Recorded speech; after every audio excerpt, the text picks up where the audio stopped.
এই যে টবটা নিয়েছি, আর এই যে আমার একটা পুরনো অপরাজিতা গাছ, বেশ কিছুদিন আগে হয়েছে গাছটা। তো এই গাছটা এখন ফুল দিচ্ছে, কিন্তু তবুও এই গাছের গোড়ায় অনেক গাছ আছে। একটা বাসক গাছ আছে, একটা খেজুর গাছ আছে। তো এই গাছটাকে তুলে আমি ডালপালা কেটে শিকড় কেটে নতুন করে বসাবো, কারণ সামনেই অপরাজিতা ফুল প্রচুর পরিমাণে ফুটবে। আর বর্ষাকালে তো এর চেহারা এত সুন্দর হবে, বলার কথাই রাখে না। তো গাছটা খুব অনেকগুলো গাছ সমেত রয়েছে বলে খুব শিকড় হয়ে গেছে, সব গাছের শিকড় মিলেমিশে একাকার। তো এখান থেকে আমি গাছটাকে পুরো আলাদা করে নেব, আর ওই গাছগুলো রেখে দেব। খেজুর গাছ আছে, বাসক গাছ আছে বললাম, তো এটা আমি আলাদা করে নিচ্ছি। এর শিকড় খুব একটা বাড়তে পারেনি এই দুই গাছের যন্ত্রণায়।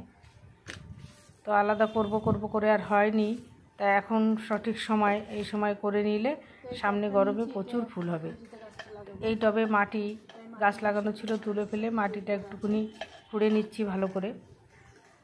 আর এতে অল্প মাটি আছে, তার জন্য আমি ভাবছি এই টবটাই লাগিয়ে দিই, আর তারপরে যা খাবার মেশানোর সেটা মিশিয়ে দেব। তো অপরাজিতা গাছ আপনাদের থাকলে এই সময় গাছটাকে ডালপালা ছেটে রিপোর্ট করতে পারেন, গাছ খুব ভালো হবে এরপরে পরবর্তী সময়ে। তো দুই একটা লম্বা শিকড় আছে, সেই দুই একটা কেটে এখানে আমি গাছটাকে এখন বসিয়ে দিচ্ছি। টব আর একটু বড় হলে ভালো হতো, কিন্তু আপাতত টব নেই, তাই এটাই বসাচ্ছি। এটাও হয়ে যাবে, ডালপালা কেটে সুন্দর করে রাখবো।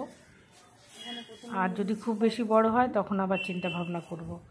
তো গাছটাকে বসিয়ে এবার একটু কম্পোস্ট আর একটু নিমখোল দিয়ে দিচ্ছি, এই দুটো দিয়েই বসাবো। আর এর উপরে যেহেতু বললাম মাটি কম আছে, এখন একটু প্লেন মাটি এর উপর দিয়ে দিচ্ছি। তো এইভাবে আমি গাছটাকে বসিয়ে দিচ্ছি। গাছটা বসিয়ে তারপর গাছের ডালপালাগুলো কাটবো, সব পাতা ডাল কেটে দেবো, একদম ছোট করে ফেলবো, একটা পাতাও রাখবো না গাছে।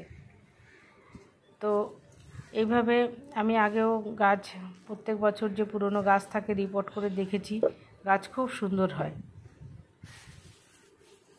এবার এইটুকু কয়েক দানা ডিএপি দিয়ে দিচ্ছি, এর ভেতর দু একটা ডিএপির দানা দিয়ে দিলাম। এবার আর যতটুকু মাটি আছে দিয়ে এবার গাছটাকে কাটার পালা। এটা বীজও হয়ে গেছে দুটো একটা দেখতে পাচ্ছি। যাই হোক, বীজ যদি হয় পাকে তবেই চারা হবে, নতুবা তো হবে না। তো এখন গাছটাকে সুন্দর করে কাটার পালা। এটা কিন্তু খুব সুন্দর, কাটার ওপরই আপনার গাছ কত সুন্দর হবে সেটা ডিপেন্ড করছে। সুন্দর করে নিচের থেকে ছোট ছোট সরু ডালগুলো কেটে, আর উপর থেকে যত পাতা সমেত ডাল আছে অনেকটা করেই মাথার থেকে কেটে দেবো আমি, তাহলে গাছটা সুন্দর ঝাড় হবে। কারণ এখন গাছ প্রচণ্ড হারে বাড়বে, খাবার দিয়ে যেহেতু রিপোর্ট করেছি খুব বাড়বে এখন। তো খুব সুন্দর করে গাছটাকে কেটে এবার নর্মাল জায়গায় রেখে দেব। আর এটা 1 সপ্তাহ 10 দিন বাদে একে পাতলা করে খোল জল, সবজির খোসা ভেজানো জল এগুলো দেবো। দিন 10 বাদে থেকে দিলেই অসুবিধা নেই। তো এইভাবে গাছকে যদি যত্ন করতে পারি, তাহলে গাছ সামনে এই গরমে বর্ষায় প্রচুর অনেক ফুল দেবে।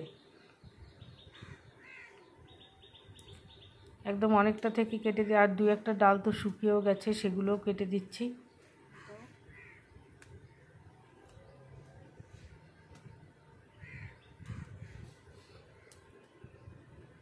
তো যে কোনো গাছই এই সময়ে রিপোর্ট করে ডালপালা কেটে দিলে খুব সুন্দর হয়। দেখুন একটা পাতাও নেই, আমি পুরো কেটে দিয়েছি। আমি যে জবা গাছগুলোরও ডালপালা কেটেছিলাম, খুব সুন্দর হচ্ছে, জবা টগর সব গাছগুলো খুব সুন্দর হচ্ছে। তো এই যে প্রায় 15 দিন হলো, 15 দিন বাদে গাছটায় যে সুন্দর পাতা ছেড়েছে, ডগাগুলো বেশ বড় হয়েছে। কিন্তু আমি এত লম্বা ডগা এখন থেকেই রাখবো না, এই ডগাগুলোও আমি ছেটে ছেটে রাখবো গাছটা ঝাড় করার জন্য।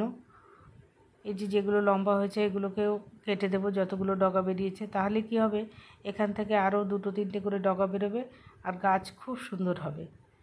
আর এখনও আমি গাছে কোনো 15 দিন হয়ে গেল খাবার দিইনি, তো আজকে ভাবছি দেব। ভিডিও আজ এই পর্যন্ত, নমস্কার।